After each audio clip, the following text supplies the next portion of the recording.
Hola, esto es Mente en Blanco, donde analizamos los mecanismos del audiovisual y la relación entre la forma y el contenido. ¿De qué vamos a hablar hoy? Ah, me has vuelto la tortilla totalmente. Me toca a mí, ¿de verdad? Bueno, como quieras, es igual, no sé. Hoy vamos a hablar de dos películas. Do the Right Thing, de Spike Lee, del año 1989, y Welcome to the Terror Dome, de Ngozi Onwura, del año 1995, del Reino Unido. La de Spike Lee es americana. Son dos películas muy distintas, pero que tienen mucho en común. Sí, porque una es realista, la otra es distopía. No sé si decir ciencia ficción, porque realmente no hay nada de ciencia en la película, no, es más distopía. Pero son dos películas que tienen mucho que ver porque hablan de revoluciones en el gueto, de alguna manera. No sé si decir revolución o más. En realidad no hay una revolución en ninguna de las dos. No hay algo que termine explotando, pero no sabemos, las cosas igual se quedan un poco como estaban antes. Pero... Y una es muy conocida, la otra no la conoce casi nadie. Yo la descubrí porque un día la vi de casualidad en Movie. Y las dos son películas muy buenas. Sin dudas. Sí. ¿Quieres contarnos un poco de Spike Lee? Bueno, a ver, Spike Lee supongo que es el realizador negro más famoso que hay, diría. Para nuestra generación, Spike Lee era el Sí, gran referente, ¿no? Porque me imagino que para las generaciones anteriores, Van Peebles y estos sí, pero directores. realmente en Estados Unidos, pero aquí no sé hasta qué punto eran conocidos estos directores. Spike Lee sí que ya fue a nivel mundial, con películas que de hecho eran un poco arriesgadas. Supongo que le pilló un buen momento, ¿no? En los años finales de los 80, porque probablemente, a ver, una película como Do the Right Thing, 10 años antes dentro del sistema de Hollywood, no se podría haber hecho. No, y de hecho Paramount originalmente iba a distribuir su película y cuando vio el final, le dijeron, bueno, cambia el final y te la distribuimos. Y Spike Lee dijo, no, el final es muy importante, tiene que ser así. Y al final consiguió que Universal le diera el ok y terminó distribuyendo la película de Universal.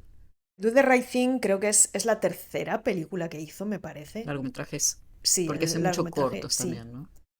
Bueno, la primera de todas, la de... She's Gotta Get It. Sí, no sé en castellano, yo no sé, quizá en el momento no se estrenó esa película aquí, pero yo de hecho, yo la he visto en el cine, esta película, y yo diría que la vi en el Méliès. Pero, o sea, que esta es una película que se ha reestrenado. Yo, por ejemplo, la segunda que hizo no la he visto, es mucho menos conocida. Que se llama School, ¿cómo se llama la segunda? School Days. School Days. Daze. Sí, pues Do the Right Thing es la tercera y es con la que realmente dio el bombazo, o sea, a nivel... De hecho, llegó a los Oscars, ¿no? Siendo su tercera película. Podemos hablar de esto luego, pero bueno, lo nominaron a él como mejor guionista por esta película y a Danny Aiello como mejor actor de reparto. Que es interesante porque todo el cast prácticamente son actores negros Sí, y el nominaron único. al blanco, sí. Pasaron muchos años hasta que Spike Lee finalmente obtuvo una nominación para los Oscars. Como director, quiero decir. Y Ngozi Onwura, con su propuesta personal en Welcome to the Terror, donde define a esta película Do the Right Thing como una de las fuentes inspiracionales, A ¿no? ver, que es muy obvio que hay muchas cosas de Welcome to the Terror Zone que vienen directamente de Do the Right Thing. O sea, ya no de Spike Lee en general, sino de Do the Right Thing en particular. De hecho, ella dice específicamente que hasta que vio películas de Spike Lee no se dio cuenta de que ella podía hacer realmente vivir del cine, ¿no? Estamos hablando de mediados de los 90. O sea, y no era para nada habitual. Pero bueno, también como mujer, ¿no? Porque es incluso peor, ¿no? Porque también, yo qué sé, tú y yo que hemos estudiado cosas relacionadas, ¿qué referentes teníamos de mujeres haciendo películas? Ninguno, cero. ¿Mujeres Hasta... negras te refieres o No, mujeres en mujeres general? cualquiera, blancas, lo que fuera. No, no teníamos. No, mientras estudiábamos, ¿no? No, no, para Bueno, esto es nada. pre-internet, Sí, recordemos. O sí. sea que todo lo que nos llegaba era porque pasaba por el filtro de alguna manera de... Sí, y de hecho, Ongura fue la primera mujer británica negra que estrenó una película en salas comerciales, 1995. Se dice rápido eso, ¿eh? Ajá. La siguiente no fue hasta el 2004 y en 2020 había solo 6 largos dirigidos por mujeres negras en Gran Bretaña que habían sido Llegado estrenados a en cines salas de... Sí, comerciales. 6 películas. en 2020 sí. Ahora me imagino que habrá mejorado un poco, pero es una estadística muy fuerte. Aquí realmente habrá otras estadísticas pero que en Gran Bretaña hay personas negras desde... Sí. Hay en otros países que quizás no era tan habitual, no hace 20, 30, 40 años, pero Gran Bretaña precisamente no es el caso. Ongura es nigeriana, pero es hija de un nigeriano y de una mujer británica blanca. Y de pequeños se volvieron a Inglaterra en un momento en que en Nigeria había problemas políticos gordos. Cuando era pequeña se fueron a vivir otra vez a Inglaterra, pero se fue ella sola con su hermano, creo que tiene solo un hermano, y su madre. Y el padre se quedó en Nigeria. Y entonces ella creció en un barrio blanco en el que ellos eran los únicos negros. Sí. Y vivió, o sea que, a ver, ella no venía de una familia de clase súper humilde, el padre era médico, pero claro, al volver en Inglaterra, primero que cuando ella era pequeña esto debían ser 70, 80, ¿no? Años 70 y pico, 70, supongo. sí. O sea, estaba muy segregado. Si hoy en día todavía sigue todo segregado, entonces estaba mucho más. Y eran los únicos negros que vivían en el barrio. Ella era la única estudiante negra en una escuela Sí, de chicas, solo de mujeres, ¿no? De estas típicas escuelas de clase media sí, las alta, típicas, ¿no? bueno, O sea que pero sufrió bullying, sí, sufrió sí, discriminación. racismo totalmente y eso que mulata, ¿no? Claro que uno Pero dice, ay, qué bendición, porque me acuerdo hay un episodio de, perdón, tal vez no tiene que ver, pero hay un episodio de Family Guy en donde en un mundo alterno Stewie es mulato. Y dice, ay, qué suerte tengo, me van a amar todos. Y lo miran con una cara como diciendo, qué inocente idiota eres, sí, ¿no? bueno, sí, Porque no te que aceptan ni los no, unos ni no, los otros. Y este trauma es una temática que ella explora mucho en su obra, ¿no? Esta es su ópera prima, ¿verdad? sí, largometraje, sí. Y había hecho algún corto en la universidad escuela, no sé dónde estudió, pero no fue una producción fácil. Y se acabó estrenando porque puso dinero Channel 4 y varias gente, pero luego ya hablaremos al final de cómo se acogió esta película y qué pasó con ella, ¿no? Pero que no fue un rodaje fácil para nada, ¿no? Al contrario que el de Spike Lee, que en ese momento ya estaba más o En menos la industria. en la industria, sí.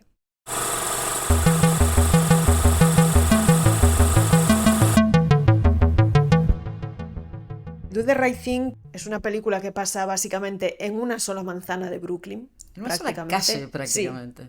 Sí, es una parte de Brooklyn que se conoce como Bed-Stuy. Lo que hizo Spike Lee fue reconstruir los frentes de muchos de estos edificios, construir la pizzería en un lote vacante que había en esta calle, por eso escogieron esta localización también. Y fue una transformación prácticamente de esta calle. Y lo que hacía era, pedía a todos los vecinos durante el rodaje, creo que fueron 8 semanas de rodaje, que se quedaran en los interiores de la casa cuando anunciaban que iba a haber una toma, que por favor todos se quedaran dentro, que nadie se moviera.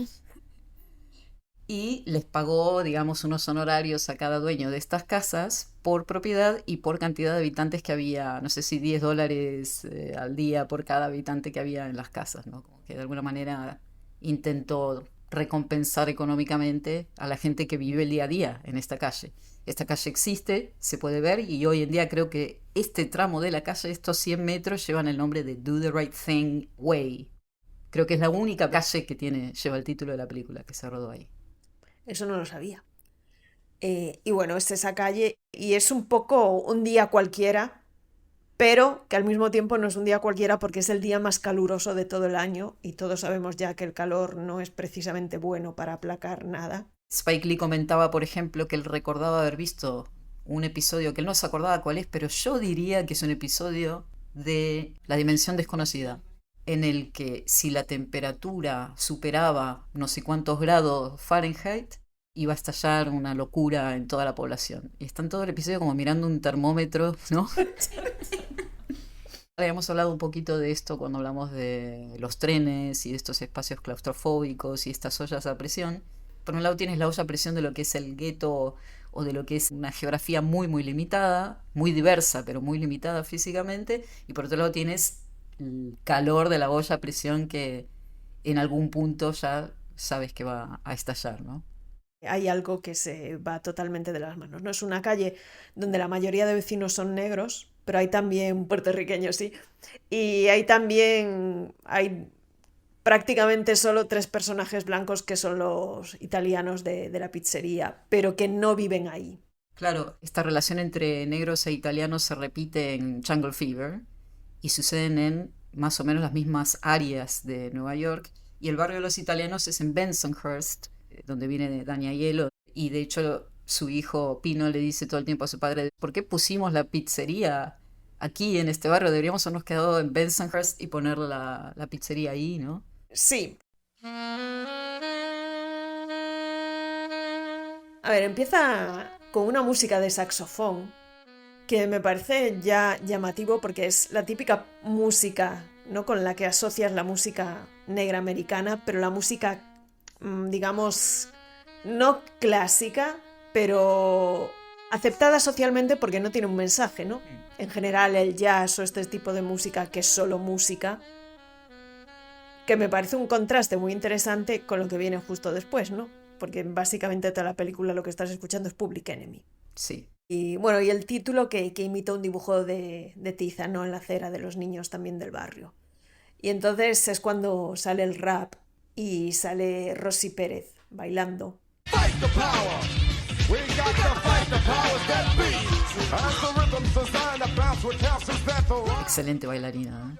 Que también fue un descubrimiento, o sea, se conocieron de casualidad en algún sitio ella y Spike Lee y le dijo directamente, ¿no?, tú eres actriz.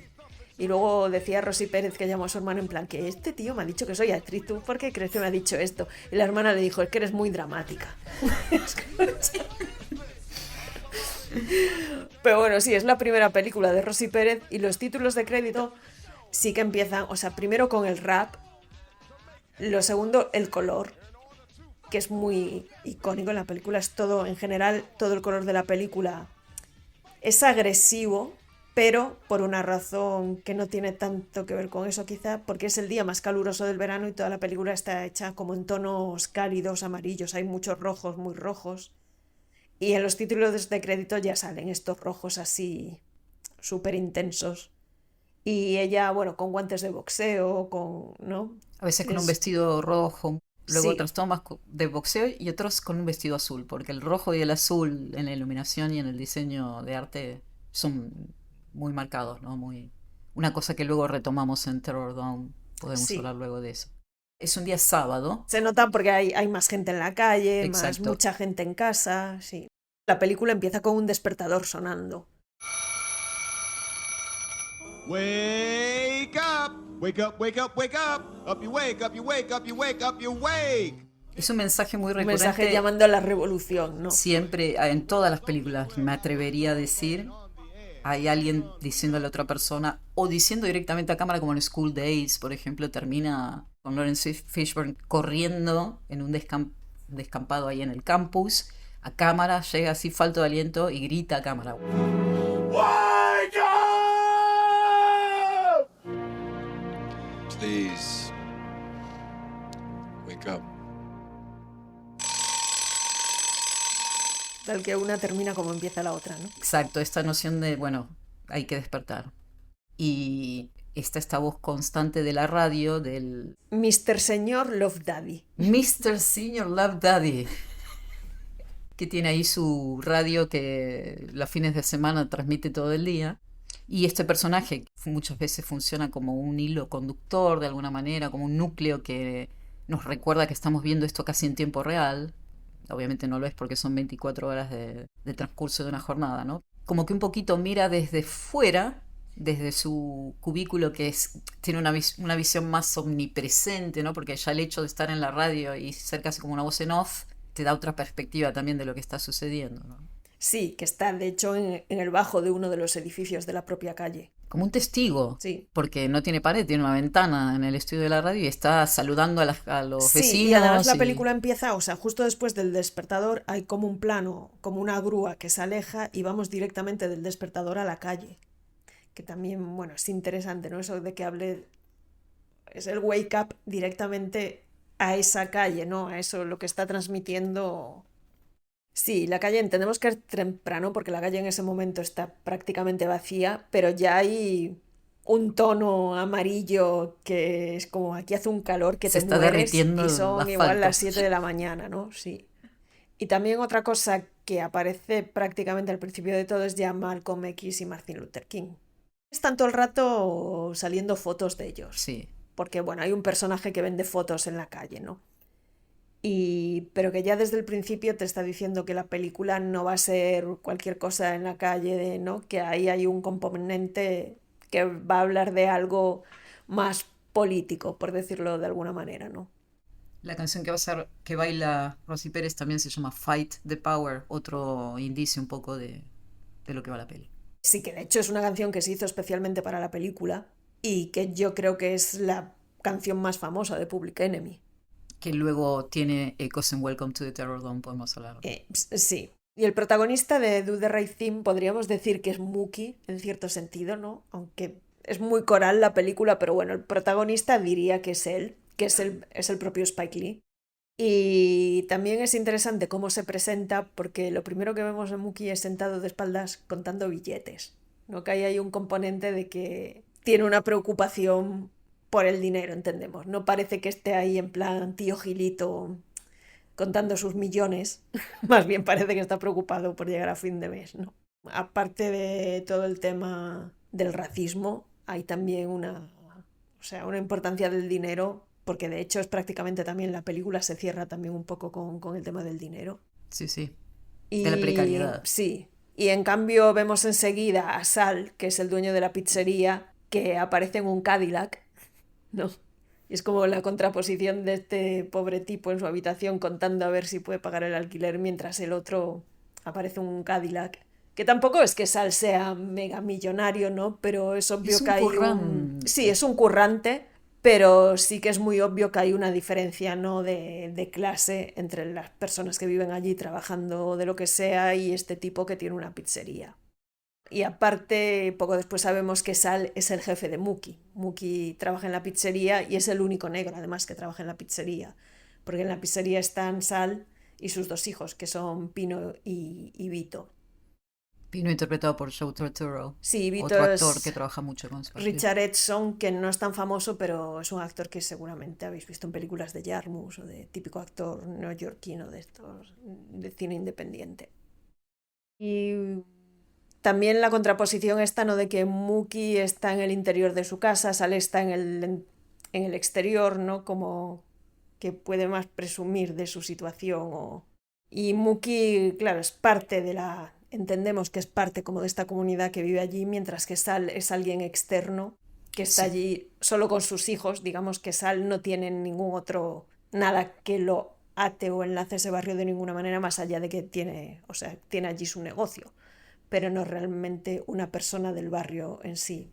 No, pero se le ve al inicio muy integrado, conoce los nombres de todos, no se ayuda a las personas que no tienen dinero, les da... Sí, pero también tiene una actitud como muy paternalista.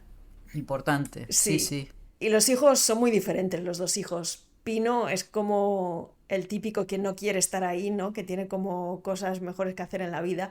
Y de hecho ya desde el principio en cómo van vestidos los tres se ve, ¿no? Pino va como con un traje así como negro, más que parece que lo hayan sacado de una película de mafiosos de Scorsese y lo hayan puesto allí.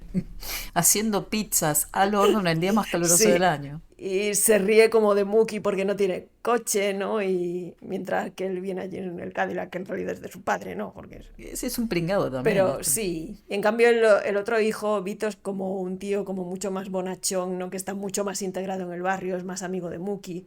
El hermano lo trata fatal, es como que se están peleando todo el rato porque el hermano le echa muchas veces en cara, ¿no? Que tú porque eres amigo de los negros o tú que eres un blandengue y tú, ¿no?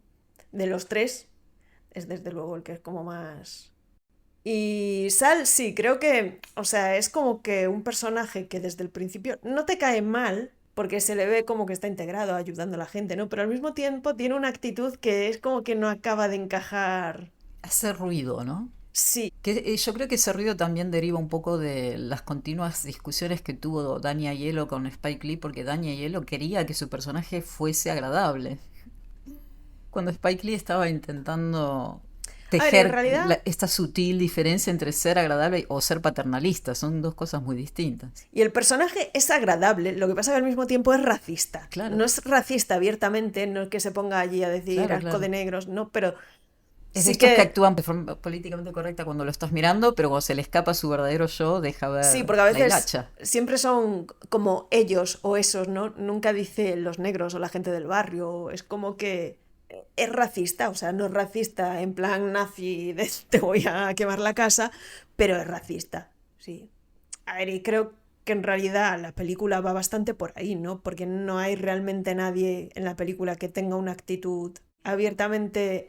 Sí que hay, ¿no? Hay un momento en que hablan a cámara, ¿no? Diciendo insultos, todos unos contra otros, los negros contra los blancos, La policía contra los puertorriqueños, los hispanos Spaghetti contra los been negros, and negros victim contra on los Perry Como, coreanos, los Luciano coreanos contra los Pavarotti, sicilianos. solo meal non-singer motherfucker. Basketball, Duncan, Titsoon, Spade, Moulignan.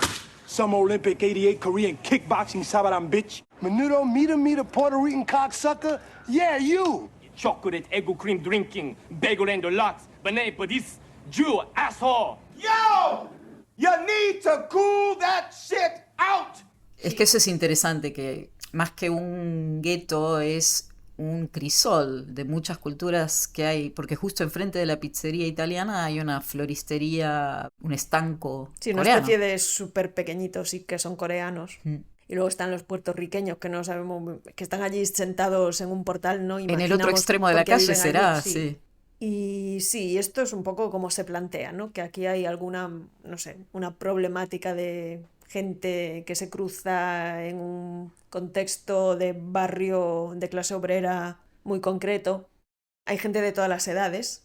Hay mucho niño, mucho. Luego están los dos personajes estos mayores, ¿no? De Major, Sí, que también. Ossie Davis. Sí, que es Un un poco como, alcohólico. sí, el borrachín del barrio. Va todo el mundo ahí en pantalones cortos, no como que se están asando de calor, pero este, como es alcohólico y tiene ahí, no sé, la cabeza un poco para allá, va de traje todo el rato. Pero al mismo tiempo es un traje asqueroso que lleva sin lavarse meses, está, no sé, hecho un asco. Parece ser un tipo educado que tiene una, ¿no? una formación que ha tenido en su pasado, ha sido una autoridad, no sé si ha sido mayor, pero le dicen el mayor y muchos tienen en común el respeto por este personaje, ¿no? Así, el mayor, dejarlo pasar a pesar de la situación actual de este personaje. Sí, Y Ruby Dee, Mother Sister, sí, que es un poco la otra señora mayor que vive en esa manzana, ¿no? Que odia un poco al mayor, ¿no? Porque es como siempre está este borracho. Es como que él intenta medio ligársela, pero ella es como tu borracho, ¿no? Qué pesado, que... Bueno, pesado tampoco, porque es buen tipo, no es el típico borracho asqueroso, ¿no? Es un tío que, bueno, que está sí, allí. tiene su carisma, tiene su Sí. encanto. Y luego otro personaje importante es Radio Rahim, Sí. que es un tío súper grande, que va siempre a todas partes con una radio súper grande también, a todo volumen, todo el rato escuchando el Fight the Power de Public Enemy, que hay mucha gente del barrio que es como que ya... No, es como que ya viene este pesado otra vez con la radio a todo volumen, especialmente Sal y los puertorriqueños, ¿no? Tienen ahí una guerra con él. Sí, está interpretado por Billy Dunn, que tiene una fisicalidad muy, muy marcada. Radio Rahim también es un personaje que es muy respetado porque físicamente es muy imponente, ¿no? Sí, es un tipo grandote, vamos, Es- que no te da metes un con este- tortacillo y te Exacto. deja... Ay. Pero bueno, es muy conocido en la calle. De hecho, el DJ de la radio lo saluda cuando lo ve pasar por su ventana, ¿no? Siempre va ahí con su Ghetto Blaster, que es otra forma de nombrar a estos inmensos aparatos de cassettes a pila. Ghetto Blaster, es muy bueno el término. Pero bueno, lo importante es que va siempre escuchando la misma canción. Siempre, todo el rato. Y está sonando, claro, en la película cada 2x3 está sonando otra vez el Fight the Power, ¿no? Porque lo vemos Public pasar a Enemy, él ir y venir con su Sí, con la especie de anillos esos que llevan las manos. Love and Hate en cada mano. ¿A qué te recuerda, Blanca? Bueno, esto creo que lo sabemos casi todos, ¿no? Esto viene de la película de... Sí, La noche del cazador. Que, bueno, que el protagonista tenía así tatuado como en los nudillos Love and Hate. Pues aquí en vez de un tatuaje son unos anillos de esos que se meten como... Es que debe tener un nombre eso, pero no sé. Como que son varios anillos unidos y tienen encima una placa con la palabra así. Yo creo que tiene doble función. Por un lado es un adorno y por otro lado es un arma, ¿no? Es como Sí, esos, sí, porque de son esas como los nudillos knuckles que te esos, pones- ¿no? Para sí, pegar puñetazos. Sí. claro. Y Hay una cita muy literal a la película de La Noche del Cazador, casi reconstruye el diálogo, ¿no? De la lucha entre el amor y el odio. Hey, it was with this hand that Cain iced his brother. Love. These 5 fingers, they go straight to the soul of man. Las primeras líneas son textuales, creo, de la película y claro, luego después lo transforma un poco a su manera, pero que recuerda también esa dialéctica de te amo y te odio.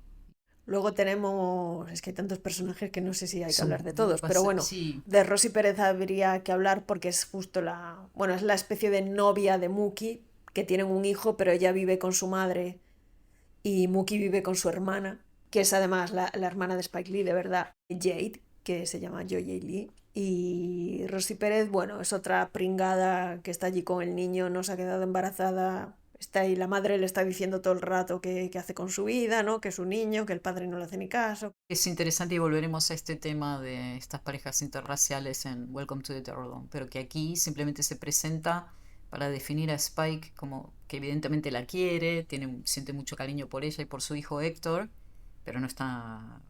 Pobre, no está, sí, no puede estar, está trabajando todo el día. Se supone que es un tío que ya debe tener 20 bastantes años y Trabaja está de trabajando repartidor, de repartidor en una pizzería. Y que además de repartidor que no tiene moto ni nada, o sea, No, va a a entregar pie. las pizzas a pie. Y luego están también los 3 personajes estos que creo que no tienen ni nombre, que están todo el día allí sentados delante de una pared hablando. I'm gonna do this. I'm gonna do that. You ain't gonna do a goddamn thing. You ain't but sit your monkey ass on this corner. Hey, Emil, when you gonna get your business? Pero son los típicos 3 que están todo el día en la calle hablando de sus cosas, criticando, como una especie de coro griego también, según cómo, sí, no sé. Esto también es muy interesante porque estos 3, si mal no recuerdo, los vemos desde el coche policial. Entra el coche policial muy lentamente y desde el punto de vista de los policías miramos hacia afuera y vemos a estos 3 uno a uno, ¿no? Los 3 mirando a cámara. Y luego el contraplano, la cámara, son los policías mirando a cámara y nosotros en medio del eje, ¿no? Que esto es una cosa que luego recordar, porque luego volveremos en Welcome to the Terror Dome. Es magistral cómo rehace y resignifica esta toma para introducirnos en Terror Dome. Sí, aquí los policías también están como todo el rato dando vueltas por ahí. Tampoco es que estén ahí insultándolos ni nada, ¿no? Pero tienen una actitud así como medio, que no sabes muy bien por dónde te pueden salir. Como policías. Sí. Es así. ¿Los policías que son irlandeses? No sé. No, hay uno latino, hay uno de bigotillos. Sí, hay uno latino y el otro no sé. El latino seguro, no recuerdo si el otro, pero estos son los mismos policías que aparecen en Jungle Fever, en la escena en la que Wesley Snipes está con Annabella Sciorra sobre el coche, que un vecino llama pensando que el hombre negro está violando a la chica blanca. Y vienen estos policías y uno saca un revólver y lo estampa contra la pared y le apunta el revólver en la sien a Wesley Snipes. Nada más que por esta denuncia, mientras la otra está gritando, no, si somos amantes, somos amigos.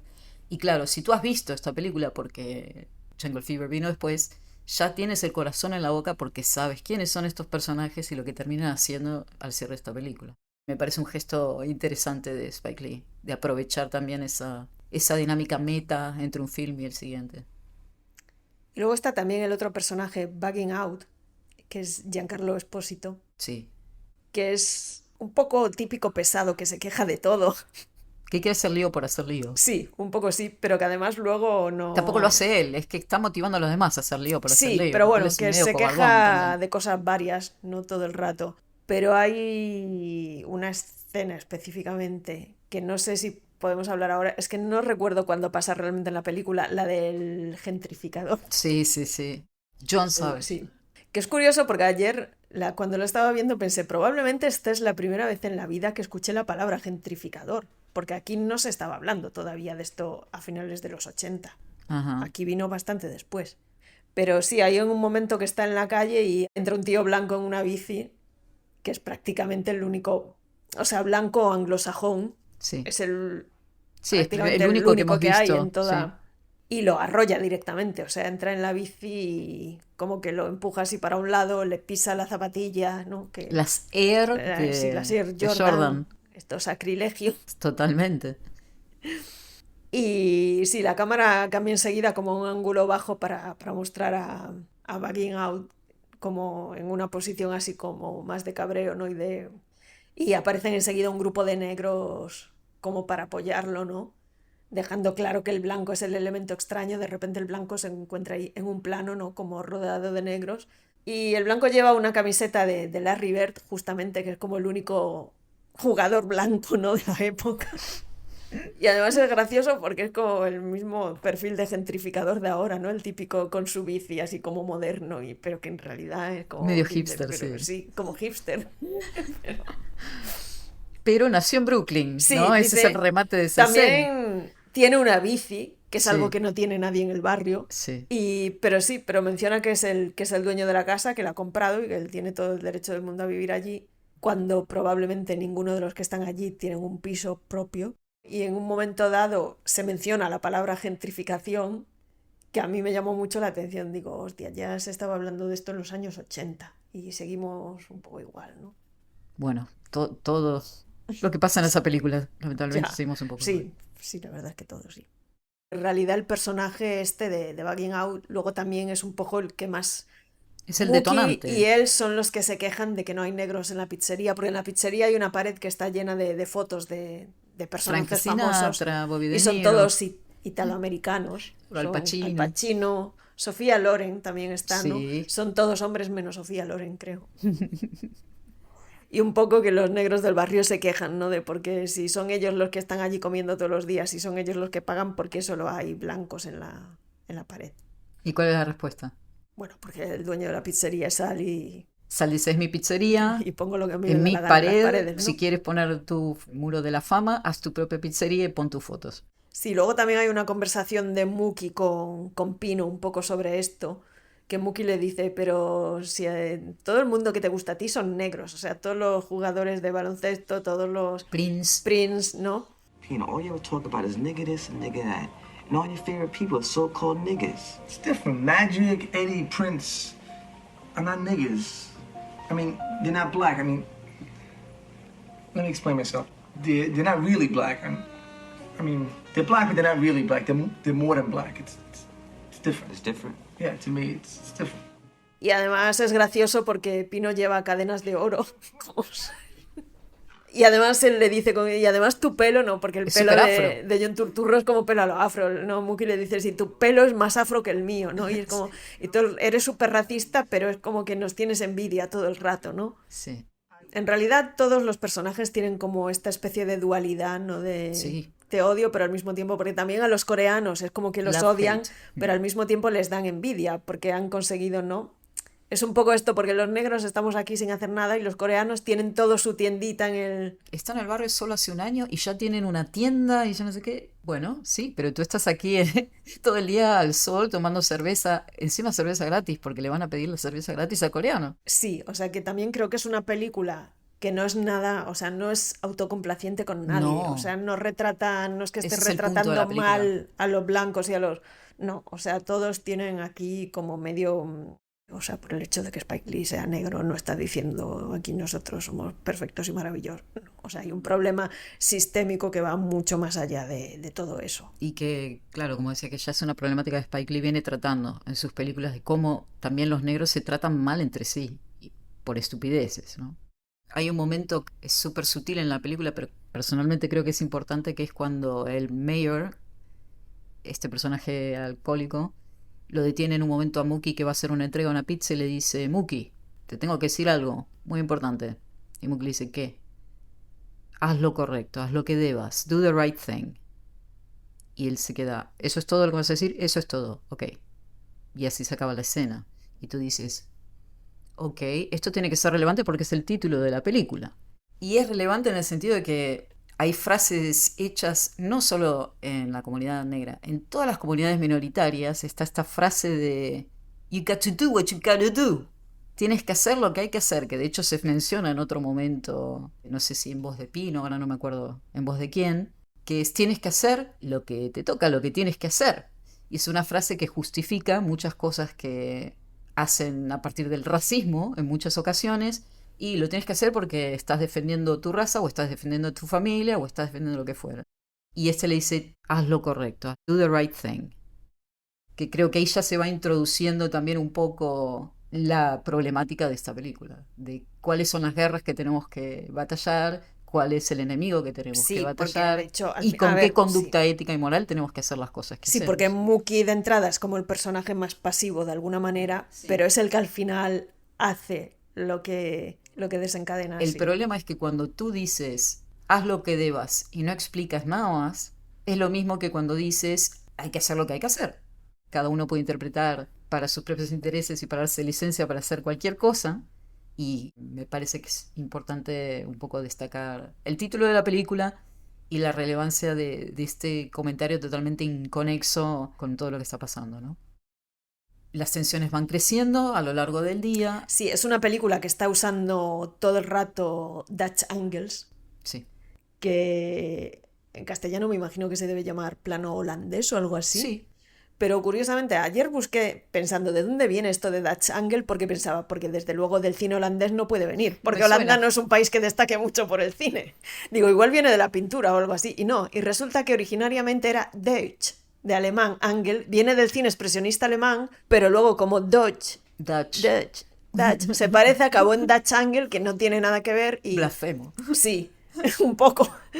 Y esto significa simplemente que es un plano en el que el eje no está recto, está torcido. Entonces, en vez de ver a la persona recta, le estás viendo como a un ángulo Que incrementa la tensión de la escena. Y ahí la a lo largo, potencia. sí, a lo largo de toda la película hay muchos planos, sobre todo primeros planos medios. Es una torcidos. situación inestable que en cualquier momento va Sí. a caer.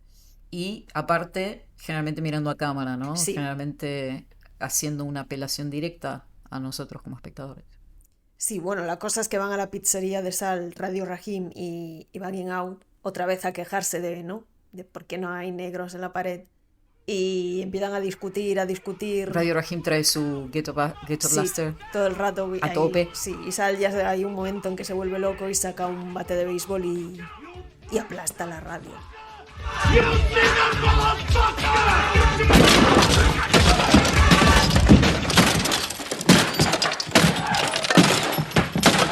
Menuda escena tiene ahí Dani Aiello rompiendo este aparato, ¿no?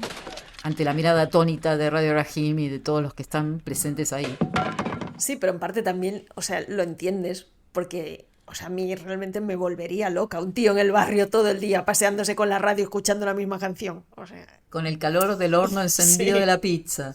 con todas las ventanas abiertas y no, o sea, pero sí, entonces ahí es como que Radio Rahim tiene un, Sí. bueno, a ver, es que es su identidad, es como, Totalmente. sí, ahí ya está ya la trifulca, ¿no? Sí, y se van a las manos. Sí, y bueno, la cosa va escalando hasta que aparece la policía. No, alguien llama a la policía para que los separen o... Porque además es en un momento que la pizzería ya estaba cerrada, de hecho, Sí, y la vuelve a abrir Sal porque aparecen los chicos, los adolescentes del barrio diciéndole... los de "Danos un siempre. cacho de Sábado a la pizza". noche, vamos Y a dice, una bueno, pizza. venga, va, os abro la pizzería, ¿no? Y porque si no, no hubiera pasado pasado nada de nada, esto. exacto. Pero bueno, y cuando aparece la policía, que son los mismos policías, los de antes, los que han estado todo el rato... Pero vienen con más policías, pero vienen con más, refuerzos. sí. Pues pasa lo que pasa siempre en Estados Unidos, ¿no? Siempre acaban matando un negro. No se sabe cómo, pero siempre acaba un negro muerto cuando aparece la policía. En este caso lo tienen que coger entre 3 o 4 personas, Sí, porque Radio es un tío Rahim, muy porque es un tío grande, muy sí. grande, pero logran con los bastones de policía de alguna manera sujetarlo por el cuello, levantarlo en el aire. Sí, lo ahogan, lo matan. ahogan, sí, sí. Y con toda la gente gritando alrededor, dejadlo que lo vais a matar, lo vais a matar. Radio Rahim está un poco inspirado en una historia real de un chico que se llamaba Michael Stewart, que fue asesinado por la policía meses antes del rodaje. Y esto es antes de lo de Floyd, ¿eh? Sí, pero es que esto ha pasado tantas veces en Estados Unidos. Hay muchísimos casos de estos, ¿no? Sí, lo interesante es que después de lo de Floyd, Spike Lee hizo un cortometraje muy breve que se llama Tres Hermanos, que coge material documental del caso de Floyd y de otro chico, no de Stewart, de otro chico, y de Radio Rahim. Y pone las tres a veces en pantalla dividida, a veces pasa de una a otra, y dices cuál es ficción y cuál es documental. Porque es increíble la impunidad, ¿no?, con la que la policía trata, maltrata y asesina a los hombres negros. Por la razón que fuere, en medio de la calle. Que es muy interesante porque hay un momento en que la policía dice, bueno, esparcirse no hay nada que ver, ¿no? La típica, irse a casa que no hay nada que ver. y una mujer en la calle dice, estoy en mi casa. El que no está en casa eres tú. Sin vida, el cuerpo de Radio Rahim cae. Estos se imaginan que tal vez se lo han cargado, pero no lo quieren pensar demasiado. Dicen, ¿qué hacemos? Bueno, mételo en la camioneta. Habrá que encubrir esto, habrá que hacer algo, ¿no? Lo meten en una camioneta, la policía desaparece. Además, se llevan solo a los negros, no se llevan al italiano que se estaba peleando con ellos. No, por supuesto, no. De hecho, hay una escena anterior en la que vemos a los policías comiendo pizza en la pizzería de Sal y Sal siendo muy amigable con los policías. Que eso también es un detalle importante. Sí. Entonces se empiezan físicamente a separar. Los 3 italianos van retrocediendo, se juntan, siempre han estado peleándose durante toda la película. Están los 3, la familia ahí frente a la pizzería. Y la muchedumbre totalmente negra de la calle, enfrentados a la pizzería, diciendo, Sal, si no le hubieras roto la radio a Radio Rahim, nada de esto habría pasado, inculpando a Sal por el asesinato, de alguna manera, de su amigo, ¿no? Empieza una discusión verbal que se va acalorando y no sabes cómo va a terminar esto. Esto parece recién empezar, y es en ese momento en el que Mookie, que siempre, como tú decías, ha sido muy pasivo, decide coger un cesto de la basura, romper la vitrina de la pizzería, y parece ser que este acto invita al resto de la multitud a meterse en la pizzería y romper todo lo que hay dentro, ¿no? Sí, y un personaje del que no hemos hablado mucho, sí, que es justo un personaje que vende en la calle fotos de Martin Luther King y de Malcolm X como pintadas por encima, que es un personaje que tiene algún tipo de discapacidad intelectual, y es justo el que le prende fuego a la pizzería. Se llevan primero el dinero de la caja.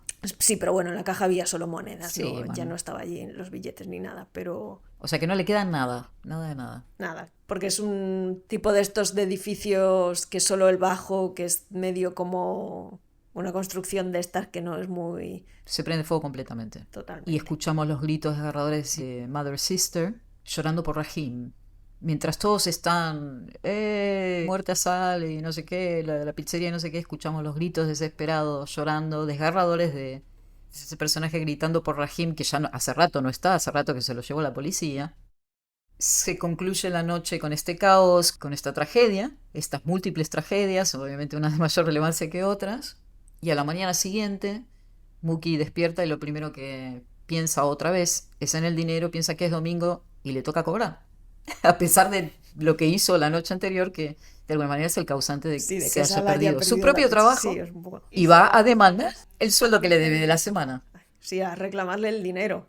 Y bueno, hay un diálogo ahí entre los dos, como que al principio sales como, no, pero vete a la mierda, o sea, encima de lo que hiciste ayer, ¿qué dinero te voy a dar, no? Es como... Pero es como que le acaba dando el dinero así un poco tirándoselo a la cara, en plan... ¿Quieres dinero? Toma. Sí, le debe 250, pero le da 300 porque solo tiene billetes de 50, ¿no? Y Mookie es como que le dice, no quiero que me des más dinero, ¿no? Pero lo acaba cogiendo. Pero es curioso porque una de las cosas que le preguntaban en la rueda de prensa de Cannes es por qué Mookie cogía el dinero. Y a mí lo primero que me hacía pensar esto es como, a ver, a ti nunca te ha hecho falta el dinero, ¿no? Y Spike Lee les contestaba un poco eso, o sea, como de qué, o sea, es un tío que está en la mierda, que se ha quedado sin trabajo, ¿cómo no va a coger los $50 de más que...? O sea, es obvio que los va a coger, no, a nadie le entra en la cabeza que no los coja. Esa fue una de las preguntas que le han hecho. ¿Qué más? Cuenta. Al final, entre Sal y Mookie es como que acaba viendo como una especie de entendimiento, ¿no? De que realmente, o sea, Sal está cabreado, Mookie también... Pero los dos no son tontos, ninguno de los dos, y saben realmente por qué ha pasado eso, ¿no? Y luego la película termina con 2 citas, una de Martin Luther King y otra de Malcolm X, que un poco dicen, la de Martin Luther King es un poco como que nunca hay que ser violento, no sé qué, y la de Malcolm X, que va después, es como, a ver, si es en defensa propia, si te están maltratando, o sea, hay en algún momento que tienes que hacer algo, no puedes estar pasivo recibiendo los golpes solo, ¿no? Volvemos al love-hate, ¿no? Sí. Como el love trata y el hate a veces, ¿no? Sí. ¿Quién es más poderoso? Sí, al final yo creo que ninguna de las dos son citas que llamen a la violencia. Lo que pasa que sí que hay una diferencia entre Martin Luther King y Malcolm X, ¿no? De activismo de otro tipo, sí. Pues una de las preguntas que le hacían a Spike Lee en la rueda de prensa esta de Cannes, que era una tía, o sea, una mujer, que le decía que no le gustaba cómo acababa la película, porque no tenía que haber puesto la cita de Malcolm X. Tenía que haber acabado con la de Martin Luther King. Obviamente esto lo decía una señora blanca, porque vamos, a nadie más le entra en la cabeza quejarse de eso con una señora pija. No tiene ningún sentido acabar la película solo con la frase de Martin Luther King. ¿Qué es hacer lo correcto, Blanca? A ver, lo que plantea la película es que a veces hacer lo correcto es hacer lo incorrecto, ¿no? Supongo un poco en parte. Que si toda la vida te han estado dando golpes en la cara, o sea, lo correcto es responder, no puedes estar en una posición pasiva dejando que todo te pase por encima, ¿no? En eso estoy totalmente de acuerdo, pero el problema es, volvemos a lo de School Days, volvemos a la problemática de la que habla Spike Lee. El problema es que estamos devolviendo la violencia con violencia a quienes no son realmente los responsables. Nos estamos peleando entre nosotros, entre gente negra, o entre nosotros, entre coreanos y puertorriqueños, o entre puertorriqueños e italianos, cuando estamos todos de alguna manera oprimidos, todos somos ciudadanos de segunda clase, todos somos maltratados, todos estamos en guetos de alguna manera, todos nos estamos odiando entre nosotros para crear una noción de identidad en un país que tampoco nos termina de acoger o de integrar, y en realidad somos nosotros, todos nosotros contra ellos, ¿no? Contra este sistema. Tenemos que despertarnos, tenemos que darnos cuenta de que estamos peleando la lucha equivocada, ¿no? Y si nosotros no nos unimos, si no dejamos que la parte del amor vuelva a estar por encima en esta lucha, ¿no? Esto no tiene solución. Y ya han pasado, ¿por cuántos años? 35 desde Do the Right Thing. Y es como verla, como si se hubiera hecho hacer esa película. Podría ser de ayer perfectamente.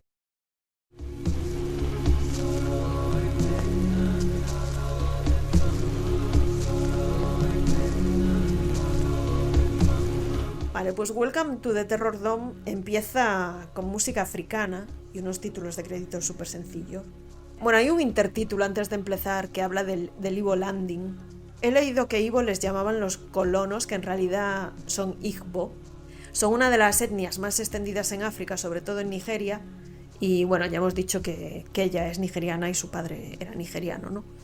Y aunque ella explica que es como una especie de leyenda que corre por África, que en realidad esto pasó de verdad en varias ocasiones, ¿no? Que esclavos suicidándose en masa por no querer ser esclavos.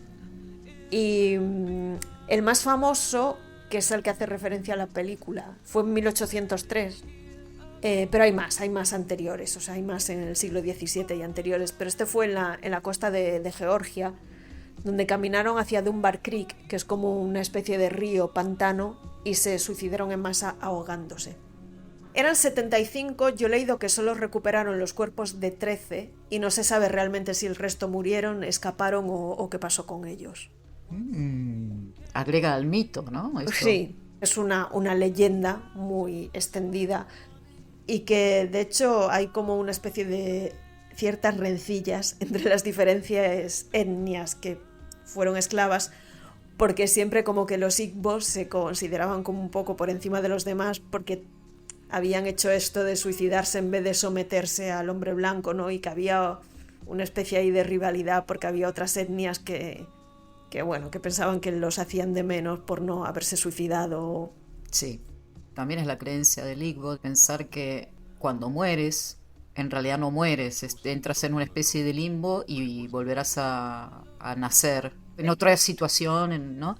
Entonces suicidarse tenía cierto atractivo, digamos, diciendo, bueno, vale, game over, no me gusta esta vida, me suicido y que vivo la que viene, la ¿no? siguiente, sí. O sea, es una película que tiene que ver con la leyenda.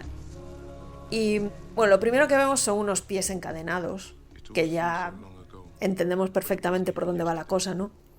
Y luego pasa al plano general y hay una voz en off que explica como que están en otro planeta, ¿no? Como, a ver, ahora quizá esto suena un poco extraño, pero imagínate en el siglo XIX que te saquen de África y te metan en Estados Unidos, o sea, es otro planeta, literalmente.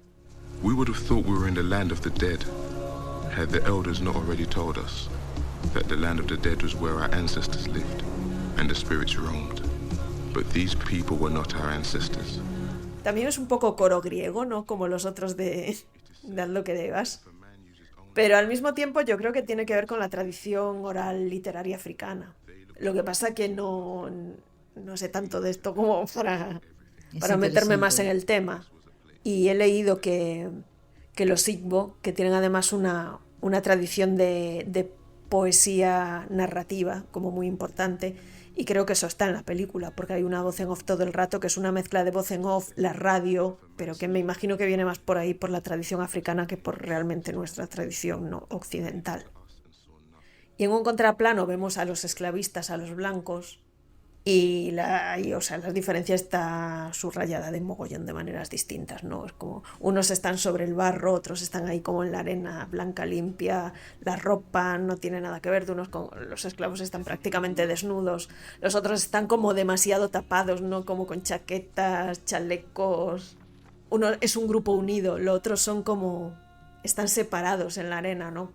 Hay dos mujeres y es muy curioso porque una está embarazada y está como con el marido, es como que ella sola no es nada, y la otra está con una criada.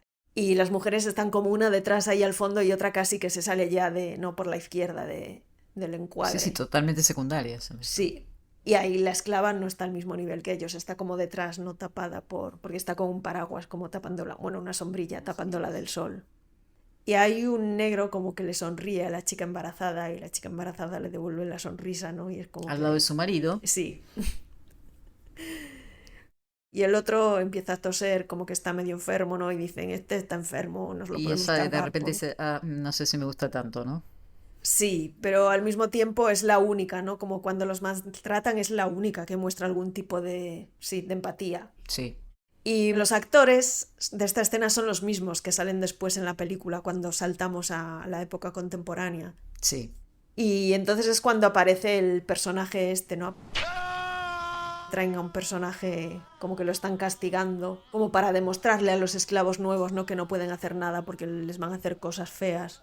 Y este es el que habla en otro idioma. Está esta diversidad de etnicidades porque era muy común de los esclavistas de mezclar gente de distintas tribus con distintas lenguas para que no se pudieran comunicar entre ellos para dificultar la rebelión, digamos. Pero los esclavos entienden perfectamente lo que les está diciendo, ¿no? En plan, mataros porque esto es peor.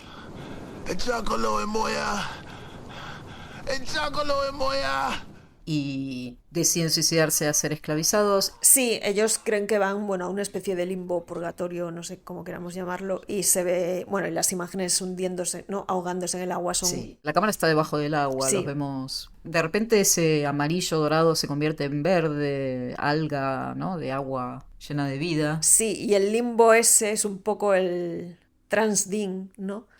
Un espacio de transición entre dos mundos. Yo creo que el agua es ese limbo, porque él dice, el espíritu del agua nos trajo, el espíritu del agua nos llevará de vuelta a casa. Pero claro, cuando vuelves a renacer en la tierra, que se supone que tendrás una vida mejor, en realidad vuelven a despertar en Terror Dome. Sí, en este espacio, que lo llaman Transdin, como que es una especie de espacio liminal, gueto en una ciudad, pero que la gente que vive allí lo llama Terror Dome.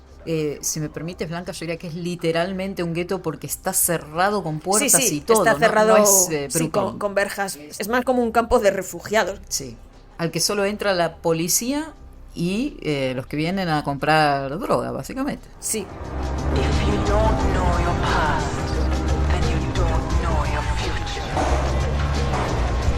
Sí, quería recuperar ese plano que mencionaba de Spike Lee, de cómo se nos presentan esos tres personajes sobre el rojo del fondo, desde el coche de policía, ese traveling tan lento y suave, ¿no? Bien hecho, hipnótico realmente, estos primeros planos de estos personajes mirando a cámara. Entramos a Terror Dome, sabemos que estamos en un coche por cómo se mueve la cámara, sabemos que se nos están abriendo las puertas de la reja, tenemos autoridad para entrar. Cuando entramos sabemos que todos los que están fuera nos odian porque empiezan a gritar a cámara, no sé qué, pig, ok, somos policías, y de repente viene uno que se nos acerca y dice, tú, hermano, ¿qué haces ahí dentro? Tienes que salir, tienes que venir con nosotros. Y dices, vale, ok, estamos en un coche de policía donde también hay un conductor o el acompañante es negro, y recién yo creo que en el minuto 22, tal vez me equivoco, pero por ahí recién vemos el coche de policía. La cámara está desde este punto invasor y estamos ahí recibiendo la información de esta manera. Desde el coche de policía siempre estamos viendo el exterior a través de una reja y a través de un foco. Sí. Y nos vamos moviendo y vamos recorriendo Sí, y y lo descubriendo que este se ve- espacio de manera lineal, Sí, en sí. cámara lenta, con gente mirando a cámara, respondiendo a nuestra mirada. Sí, y lo que vemos es la imagen típica del gueto cuando hay revueltas en Los Ángeles o cosas así. Es de ¿no? noche gente, ya, ¿eh? Sí, los bidones con hogueras, más de gueto americano, no que de gueto europeo, quizá. Pero no se sabe, de hecho, en ningún momento dónde está ambientada la película. No. Podemos suponer que es porque tienen acento inglés los actores, pero más allá de eso no se sabe dónde es. Bueno, luego empiezan a aparecer los protagonistas, ¿no? Que por un lado son Angela y su marido, que es Camello. Y bueno, y también en esta escena vemos enseguida que las mujeres están supeditadas a los hombres también, da igual que sean blancas o negras, ¿no? Porque él se ocupa de los negocios y ella de los niños. Y luego hay otra hermana que es Yonki, que también vemos enseguida que está pinchándose heroínas. Y luego está el personaje de Jodie, que es blanca. Que es la misma mujer que hemos visto mirando Sí, con al ganas al principio muchacho embarazada. que de hecho la primera vez que vemos a Jodie está en una imagen totalmente roja, que ya esto ya mal, a esta chica no va a acabar bien la película. Pero además es que está detrás de una ventana y medio detrás de una cortina, ¿no? Es como que todos señales de alarma, medio escondida, la iluminación es súper exagerada. Sí. Y además se escucha un tic-tac, como si fuera o un reloj del tiempo que se acaba o una bomba que va a explotar, no sé muy bien. It's 10 after 10 and the body counts growing. 9 brothers died in a drive-by homicide. Porque todo el rato en la película hay como una banda sonora, casi prácticamente todo el rato, de una mezcla de radio, música, voz en off. De una mujer locutora en este caso. Sí, pero bueno, es también otra cita directa, ¿no? A Haz lo que de verlo. Totalmente. Lo que pasa es que aquí es mucho más exagerado, está prácticamente en toda la película todo el rato. Sí. Do the Right Thing sucede durante todo el transcurso del sábado y la resolución final del domingo por la mañana, y Gossi quería recuperar esa idea de esta olla a presión de que tienes un tiempo limitado para contar la historia y la centra todo en una noche. Sí. Y cuando entra en la casa, también creo que es curioso, la casa tiene una iluminación que es todo lo contrario, es totalmente azul. Es azul, completamente. Totalmente. Bueno, el otro personaje que está dentro es Spike, que es la pareja, que es este hombre negro que la ha dejado embarazada, ¿no? Son pareja y van a tener un hijo, pues, birracial. No están en el mismo plano en ningún momento ella y Spike de entrada, y no están ni siquiera en el mismo mundo porque ella está como al lado de la ventana, que es toda roja, y él está dentro, que toda la luz es azul. Sí. Y además ella, cuando entra en el mismo plano que él, la cama tiene una especie de mosquitera que está colgada del techo, y ella se mete detrás de la mosquitera. Es como que incluso estando con él en la misma cama, sigue sin estar en el mismo espacio. Y es un poco otra vez la dinámica, ¿no?, de Angela, que él es el que está trabajando y ella es como la madre, que está un poco de madre, incluso aunque sea blanca, ¿no?, porque es una mujer al final. Y también la luz azul esta de la habitación es curiosa porque en el momento que ellos empiezan como a tener sexo, la luz es tan azul que se ven azules, no se ve el color. O sea, no es uno blanco y otro negro, es como que son los dos azules. ¿Recuerdas la película esta que ganó el Oscar? La de Moonlight. La de, sí. Hace referencia a ese hecho de que los cuerpos de noche, los cuerpos negros de noche se ven azules. Este azular y esta equiparación, ¿no?, entre ella y él, y darle la misma raza al menos en ese momento de amor, que creo que es el único realmente momento de amor que hay en toda la película, donde no hay color, donde somos todos iguales. El rojo y el azul de inmediato se identifican con las dos bandas de drogas, obviamente dos bandas negras, enemigas mortales dentro del mismo gueto, ¿no? Sí, que van todos vestidos de negro, pero unos llevan unos pañuelos rojos y otros azules. Claro, no sabemos muy bien de dónde viene la rencilla, quiénes son, cuáles son las diferencias, no tenemos idea, pero está claro que hay un odio a muerte entre estas dos bandas, se secuestran unos a otros y demás. Sí, luego ya vemos que en realidad la violencia no es solo de fuera a adentro, ¿no?, que dentro del Terror Dome es todo violencia todo el rato. También la primera escena en la que salen todos como más o menos juntos, que es que Spike y Héctor están teniendo una conversación. She's one of us now. She might be a lot of things, Spike. But one of us she ain't. Le está echando en cara que Jodie, que es blanca, que no es una de los suyos, que esto, que mal, que van a tener problemas, que no sé qué. También es muy curioso porque son ellos los que están hablando de ella. Ella no tiene voz en ningún momento, está allí como... Los está escuchando, pero está allí como al fondo, contra una esquina, ¿no? Y que al final es como que ella tampoco tiene realmente mucha agencia dentro de este mundo, ¿no? No, es interesante que Spike en la escena anterior dice a todos los blancos habría que matarlos o no hay ningún blanco que valga la pena. Y ella se lo queda mirando como diciendo, bueno, algunos tiene que haber, ¿no? Y él dice, Michael Jackson, tal vez, como bromeando, ¿no? Y le dice, tú ya no eres blanca, tú tienes un hijo, mi hijo negro dentro, tú ya eres uno de los nuestros.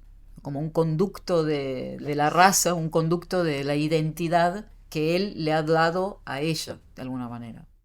Y luego aparecen los blancos, ¿no? Que hay otra banda de blancos de lo mismo, que se dedican a trapichear con drogas y estas cosas, pero que ellos no viven ahí, ¿no? Entran solo a hacer comercio con las drogas. Y resulta que uno de estos es el exnovio de Jodie. Y cuando la ve ahí, pues le da ahí, vamos. No hay alguien que le dice, pero esa no es tu chica.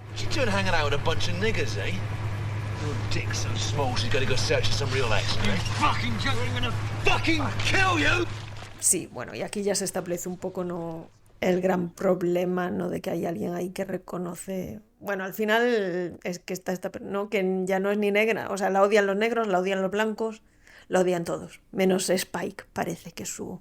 Bueno, y la hermana Chriselle se llama, la hermana Yonki. Bueno, esta sí que tiene relación con Jodie. Hay una escena en la que vemos a las mujeres en casa cocinando con los bebés y una de ellas tira por accidente al suelo un marco de una foto y es una foto de Spike y de Jodie. Hay un niño llorando, un bebé desgarradoramente y alguien grita, no sé si la hermana, ¡ay, apagar esa música que me está matando! Y la madre dice, bueno, apagar la música no va a cambiar mucho las cosas, ¿no? El problema es el grito del niño, que no puedes dejar de pensar en la escena de la música en la pizzería, ¿no? En realidad la música es un detonante, pero lo que está gritando, lo que estamos diciendo no tiene nada que ver con si me gusta la música, si es música blanca, si es música negra. Hay que escuchar el verdadero grito, ¿no?, de lo que está sucediendo. Yo creo que ya desde ese momento en la película la directora se está posicionando en una óptica un poco distinta, tal vez, o más que distinta, haciendo más evidente cosas que tal vez Spike Lee dejó más sugirió más ambiguas, sí. Más ambiguas, exacto. Sí, de hecho, Welcome to the Terrordome es una película mucho más directa, más obvia, cruda, en obvia, sentido, sí. Totalmente. Sí, cruda totalmente. Bueno, en la fiesta de rap están los de la banda, que están todos vestidos de negro con los pañuelos azules en la cabeza. La única que va vestida diferente es Jodie, que va vestida de blanco y tiene el pelo suelto, además es la única que lleva el pelo suelto. Y luego hay unos niños escondidos, ¿no?, como imitando a los adultos, y uno es Héctor, que se ha escapado de casa. Y bueno, que están allí como escondidos en una sala, imitándolos un poco, también como bailando con el micrófono, cantando rap. Y ahí ya también un mensaje de la nueva generación que quiere ser como sus padres, ¿no?, que quiere rapear, que quiere vivir la vida de la noche porque se escapa de casa para estar ahí. Angie no sabe que Héctor no está en casa. Sí, y aquí mientras está pasando todo esto es como que en un momento dado aparece Jason, el exnovio de Jodie. Hay un plano también que es como que están bailando Spike y Jodie, ¿no? Y como Spike tiene en la mano el culo de Jodie, que está como en súper primer plano, y detrás se ve en segundo plano a Jason detrás del cristal del fondo. Y por otro lado, Angela se da cuenta de que Héctor se ha ido de casa y le preocupa, porque no, a ver, si ya el sitio este no es seguro de día, pues de noche imagínate, y se va a buscarlo con una pistola. O mientras, en la nave industrial donde están haciendo la fiesta,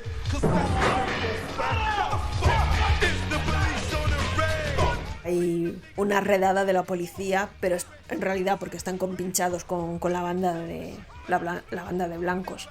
Y aparece un grupo de motoristas que son como máquinas, porque van todos con las cabezas tapadas con los cascos y con la moto, ¿no?, que sí, rodean a las dos chicas, a Jodie y a Chriselle. Pero son como una masa, no tienen cara. Y mientras Héctor, el niño, está escondido viendo lo que pasa. Y ahí hay una escena que es como durísima. Jason, para vengarse, las típicas venganzas de película que son, pues mata a tu novio nuevo, no. O sea, le pega, empieza a darle una paliza a Jodie para hacerla abortar. La deja allí medio muerta, como no, ella acaba tirada en el suelo, no, como en una posición de inferioridad absoluta, además así como con el pelo que le tapa la cara, no, como que ya no tiene ni identidad, y él riestriega la cara, no, con... Le obliga a comer mierda. Eat shit, nigger lover, una cosa así le Sí. dice. Come mierda, amante de negros. Sí, no es sutil. No es esta para nada película, sutil, no. y es muy visceral y muy visual la violencia. Sí. Sí, hay un momento, a ver, Crisel está allí, pero un poco la tienen agarrada, no puede hacer nada. Y hay un momento que Héctor sale del escondite, el niño, ¿no? Y empieza a gritar que la dejen en paz. Y bueno, empiezan a perseguir al niño, ¿no? Que aquí también hay una música... La música de esta película es muy particular también, porque no tiene en ningún momento música de banda sonora tradicional. Aquí en la persecución la música es prácticamente industrial. Ujú. Y bueno, el niño se acaba cayendo por las escaleras. Además es justo por las escaleras de emergencia, ¿no? Que es como que ni siquiera por donde podría salir puede salir. Es como que aquí no hay ninguna manera de salir vivo de aquí. Y a ver, y la muerte en realidad es un accidente, ¿no? No es que lo maten, pero... Un accidente provocado. Pero bueno, que a los que lo están persiguiendo tampoco les da un poco igual, ¿no? O sea, ay, mira, se ha muerto el niño, pues.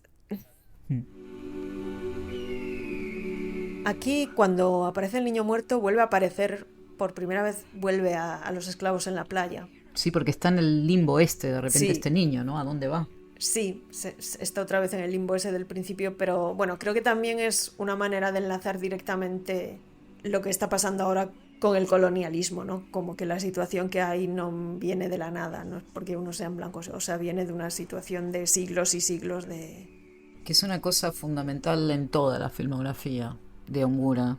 Sí, justo aquí se escucha a alguien que dice, sí, si no conoces el pasado, no conoces el futuro, ¿no?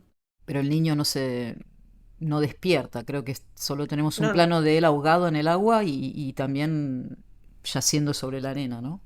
Sí, el niño está muerto, o sea, no hay ningún momento ahí que te diga No igual... hay un renacimiento, no hay nada por el estilo. Está muerto. Muy bien. Y bueno, volvemos a Jodie y Crisel, que están solas. Porque ¿dónde están los hombres en este momento? Se estaban peleando con los blancos, ¿no? Es como que se están peleando en algún sitio y se han llevado a las dos mujeres para aislarlas del grupo. Pero bueno, aquí esta escena es como que subraya mucho que los que están realmente sufriendo, que los cuerpos que sufren siempre son los niños y las mujeres, ¿no? Que los hombres estarán sufriendo también, pero que siempre es peor para los niños y para las mujeres. O sea, los hombres tienen cuerpo y son los que poseen otros cuerpos, ¿no? Al final los cuerpos de las mujeres y los niños son como... Más allá de su raza, ¿quieres decir? Sí. O sea, que más allá, obviamente, una mujer negra siempre va a sufrir más que una blanca, esto es así, ¿no? Pero dentro del contexto, ¿no? Si pudiéramos no mirar la raza, que eso es imposible, siempre una mujer está siempre por debajo de un hombre.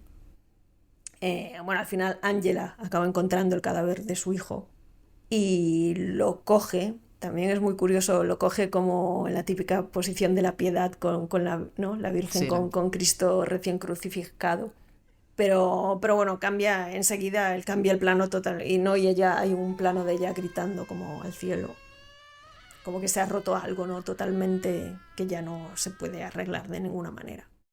Y ella ve entonces a Jason arriba de las escaleras. Sí, lo que está mirando hacia el cielo no es Dios, es este tío que ha Sí. causado la muerte de su hijo y que la está mirando desde ahí arriba. Está un poco disfrutando Como de esa que situación. primero hay no sé, un gesto así como medio neutro, pero hay en un momento que sonríe. Sí, Y ella le dispara. O sea, no se lo piensa dos veces. le dispara y salen dos, cuando escuchan los tiros, no salen como otros dos de los de la banda de esta. Les dispara también, o sea, se los carga a todos. Llega la policía, también les dispara. Policía blanco, negro, lo que fuere. Sí, es como que ya está totalmente ida, totalmente...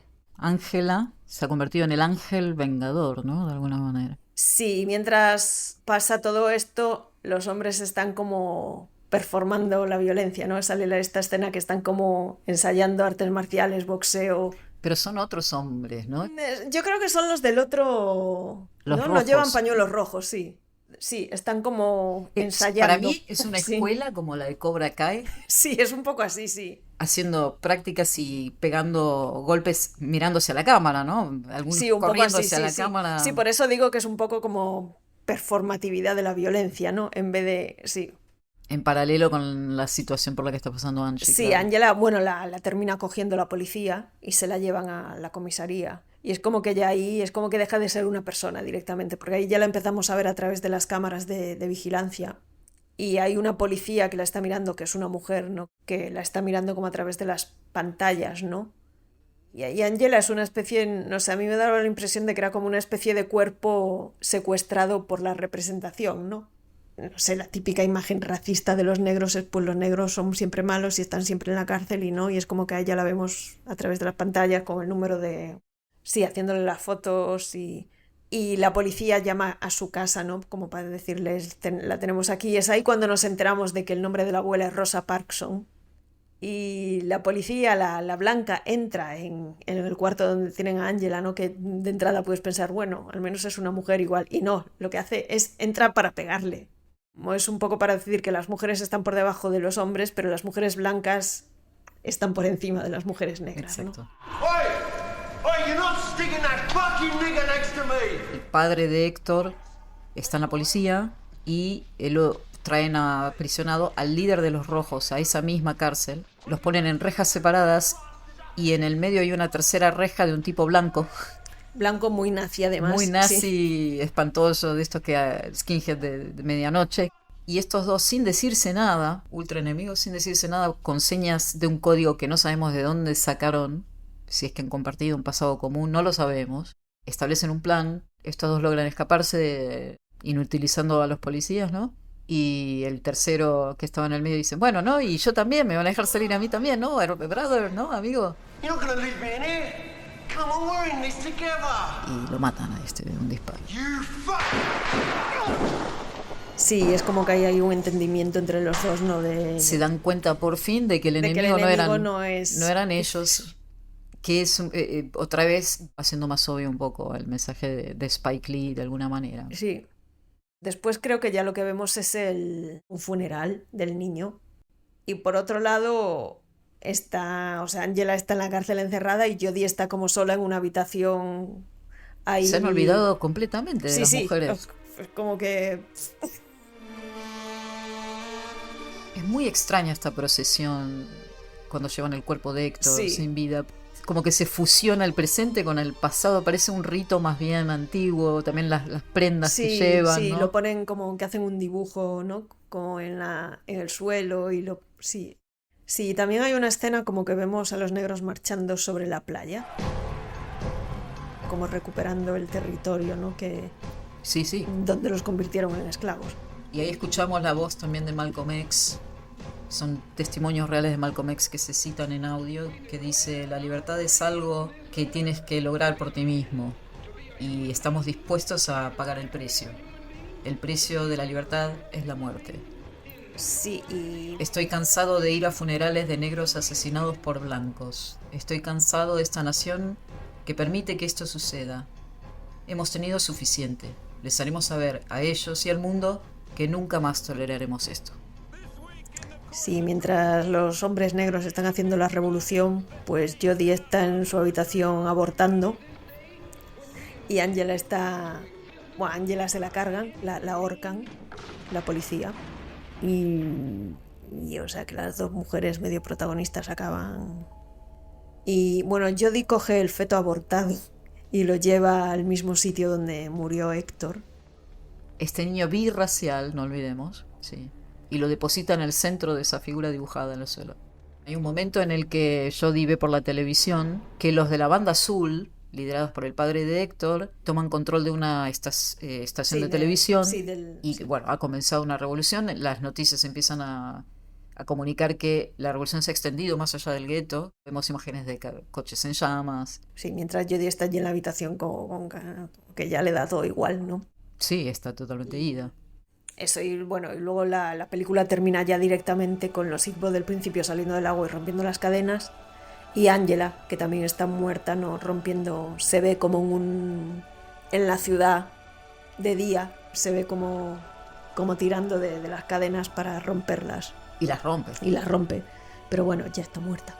Y luego al final, bueno, vuelve a aparecer un intertítulo, ¿no? Que al final de todo creo que pone hacia la orilla, hacia la luz. Tenemos que seguir las pisadas de nuestros ancestros, ¿no? Hacia la costa, hacia la luz.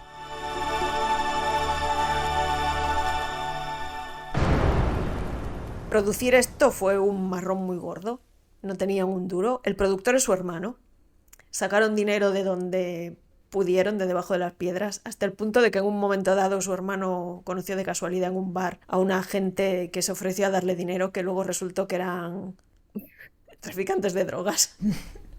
Bueno, una cosa que no hemos dicho de Do the Right Thing es que en ningún momento aparecen drogas en la película. Y en Cannes también hay alguien que le preguntaba por esto. Y Spike Lee decía dos cosas. Primero, que él no quería hacer una película sobre drogas, quería hacer una película sobre el racismo, ¿no? Y segundo, que por qué en una película de negros tenía que haber siempre drogas, porque drogas hay en todas partes y nadie se quejaba de que en las películas de blancos ricos, blancos lo que sea, no salieran drogas. Pero sí es importante porque es muy raro encontrar pelis del gueto de esa época en la que no salga para nada el tema de las drogas. Pero bueno, aquí el caso es que consiguieron dinero de gente que traficaba con drogas. Pero habían leído el guión porque no quedan muy bien parados, ¿no? Me imagino que no. Porque era una gente aleatoria que conoció el típico pub de la esquina y que eran los típicos que en un barrio de negro de clase obrera, digamos, Sí. que estaban estos tíos que tenían unos cochazos y porque obviamente traficaban con drogas porque era la única manera de tener dinero. Y les hizo gracia lo de la película porque era un poco como lavar la imagen, ¿no? Sí. Pero que parte del dinero vino de ahí. Y la película tardó mucho en rodarse, estuvieron como, no sé si 3 años o así. Y de hecho hay escenas en las que Ongura decía que en el plano anterior lo rodamos hace 2 años y esta niña ya ha crecido 2 años, ¿no? O sea, que no fue una producción fácil. Al final Channel 4 puso dinero para la distribución, pero luego es como que en medio se arrepintieron porque decían que era una película de explotación. A ver, es una película que sí que en parte tiene una estética un poco así de película barata, pero en realidad, o sea, hay una escena de sexo en toda la película y no es nada explícita, ¿no? Sí que es muy crudo lo de que le peguen a una embarazada hasta hacerla abortar, pero realmente Pero no no está hecha de es esa súper óptica. explícito, o sea, te afecta, pero no es que esté hecha así en plan gore, ¿no? Pero luego es que encima cuando se estrenó las críticas fueron horrorosas, pero hasta el punto de decir cosas como ¿por qué una persona negra está haciendo esta película tan malísima? Porque ahora va a devaluarse la cultura negra. Estos críticos blancos, obviamente. En un momento donde ya no es válido, Claro, ya no hace sí. falta hablar de estas cosas. Sí, un poco por ahí, sí. O incluso gente, bueno, que daba por hecho que estaba dirigida por un hombre. Claro, no reconocían Sí. el nombre. Pero que fue vamos, la peli solo tuvo críticas malas en ese momento. Y durante los últimos años se ha empezado a leer desde una crítica más contemporánea, feminista, más, o sea, desde otro tipo de crítica, y se ha puesto otra vez un poco en valor, ¿no? Y de hecho, si la buscas en Internet Movie Database y en webs de estas, tiene una nota súper baja. Cuando es una película que es de verdad buena, no... Sí, sí. Y sí. Es interesante que en la película de Spike Lee, Lee no se centra en la relación blanco-negro, se centra en el racismo en general, en este crisol de razas que pasan en esta calle. La otra película es igualmente coral, pero quiero decir, el mensaje es mucho más genérico y le da voz a los puertorriqueños, poca, pero se las da, le da voz a los policías, le da voz a todo el mundo en la película, generalmente hablando a cámara y diciendo barbaridades, está bien, ¿eh? Pero bueno, le da esa oportunidad de... Sí, incluso el gentrificador, ¿no? Tiene también su parte de razón, sí, no sé. Sí, y también tiene su argumento, exacto. Pero los trata de reunir más allá de por el espacio físico, cosa que en Terror Dome no pasa, porque en Terror Dome son todos negros dentro del gueto. Los trata de unir a través de elementos comunes que el locutor, el DJ Love, empieza en un momento a enumerar, yo creo que enumera como 50 nombres de músicos y músicas negros que nos unen a todos. Y en un momento cuando Mookie habla de esto con Pino dice, no, pero es que no son negros. Y como que no son, bueno, no son, ¿cómo lo digo? A ver, ¿cómo lo explico? Son más que negros, porque son negros, pero como que son famosos, pero como que nos gustan, pero como que no, él mismo se da cuenta, ¿no? Del el no sentido que tiene. Entonces, Spike Lee está buscando esa validación, no sé cómo decirlo, decir, pero si te gusta la música negra, aceptas a todos estos músicos, los traes a tu vida, los admiras, ¿qué diferencia hay entre esto y todos nosotros bueno, yo te la digo, que unos son ricos y otros pobres. Bueno, Si al final esto es un tema de clasismo, ¿no? En gran parte, pero sí. Ahí está. Pero en el caso de Ongura no hay ningún tipo de ligación desde ahí, porque son dos civilizaciones completamente apartadas, donde no hay posibilidad de diálogo, donde no hay líneas, digamos, de intercambio más que cuánto cuesta, toma, aquí tiene esta, es pura, no es pura, ¿no? Lo que une a estas dos civilizaciones son las drogas y el amor consumado, pero estas dos uniones rompen, una por la droga porque destruye vidas, destruye comunidades enteras, vamos, y este bebé birracial que en realidad está también destruyendo la vida del interior de Terror porque a causa de este bebé es que se desata de este bebé o de esta mujer, podemos mirarlo a fines prácticos, es esa situación, es ese amor interracial y el fruto de eso lo que causa el mechazo, ¿no? El disparo, que no tiene nada que ver a la prendida de fuego que pasa en Spike Lee, ¿no? Entonces hay un aspecto romántico, un aspecto de relación personal íntima entre hombre y mujer que trae Ongura, que refleja su identidad, que en el caso de Spike Lee la relación que tiene Spike con Rosy Pérez es totalmente secundaria. Rosy no es un personaje relevante. Sí, que en realidad, o sea, es la que está en los títulos de crédito, pero no tiene realmente un peso en la película. El más mínimo. Es solo la madre del hijo de Mookie. No está ni siquiera en la escena de la revolución. Nada que ver, ¿no? A ver, es que en realidad en la película de Spike Lee el personaje de Rosy Pérez está solo un poco como excusa para que él al final se dé cuenta de que es un pringado que no le está tratando bien. Las mujeres de Spike Lee lloran a las víctimas, tocan las narices de los hombres diciendo vuelve a casa que tu hijo te está esperando, no sé qué. Siempre es en relación con estos hombres.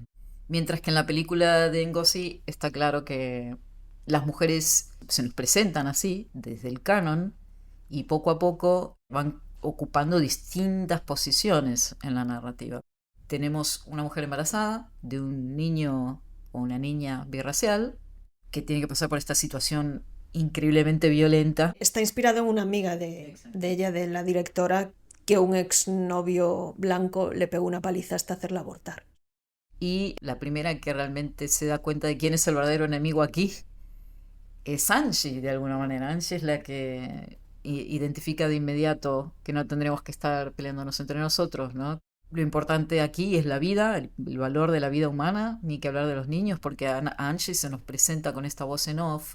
Sí, y dice específicamente que les ha enseñado a leer ella a sus hijos, sí. Porque la escuela no les van a enseñar nada, que es muy interesante porque esto viene ya desde pequeños, desde el sistema, cómo el sistema está educando a los niños y a las niñas negras, de cómo nosotros mismos estamos educando a nuestros hijos, de esta división entre el poder del hombre y de la mujer, donde los roles son muy limitados y muy específicos, donde mi hijo se tiene que escapar cuando yo no miro para seguir a su modelo que es su padre y se mete en líos varios y de hecho termina perdiendo la vida. Esa idea de que la hombría o el valor de estos muchachos, de esta juventud, de estos niños, tiene que venir porque perteneces a una banda o por lo que fuere, ¿no? Sí, que al final todavía lo estamos viendo ahora, ¿no? ¿Qué hace aquí la gente, los Latin Kings, esto sigue pasando?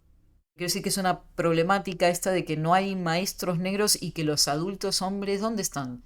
No hay realmente un rol de hombre adulto negro que pueda ser inspiracional para los otros niños. Al menos no se refleja en la película, quiero decir. El tema es que no se refleja en general en la ficción, ¿no? Bien, porque generalmente en las películas lo que vemos son los negros que son traficantes, sí, o violadores o criminales por la razón que fuere. Muy bien, eso es súper importante. Entonces está esta noción también de dónde viene todo esto, desde dónde se viene mamando, porque no es una cosa que viene de 1830. En cierta manera podrías decir que sí, pero en cierta manera podrías decir, bueno, ya está, hemos cruzado el mar, estamos en esta otra vida y tenemos que ser agentes nosotros de esta otra vida, ¿no? Y tenemos que hacernos responsables de nuestras acciones y tenemos que educarnos entre nosotras, tenemos que protegernos entre nosotros. Y claro, la noción cíclica que se presenta en la película de Ongura, desde la mitología, desde esta noción del eterno retorno, digamos, y que vuelves y estás otra vez prisionero, ahora en otra condición, este círculo vicioso que se va repitiendo y que no solo los blancos perpetúan, sino que también los negros están perpetuando por su inacción o por tomar venganza de quienes no deberían. Otras rescatando el espíritu de Spike Lee, pero poniendo en otros términos. Y yo creo que la figura de las mujeres, sobre todo el de Angie, ¿no? También funciona como una metáfora de esta nueva dimensión que Mura quiere agregar. Es un homenaje y a la vez es una reivindicación de muchos valores que tal vez ella considera que había que dejar más claros, llevarlos más a la acción, y también de una demográfica como las mujeres y los niños que estaban un poco ausentes, ¿no?, en la película de Spike Lee, y que le traen una dimensión muy relevante a la película. La hacen también mucho más universal de alguna manera, porque perder un hijo no te importa cuál es el color. Creo que es una cosa tan visceral, tal vez lo digo porque soy mujer, no lo sé, pero se me ocurre que es una cosa muy universal, ¿no? Que es un tema que tal vez es mucho más universal que la música, como argumento, digamos, ¿no? No sé, que nos une mucho más.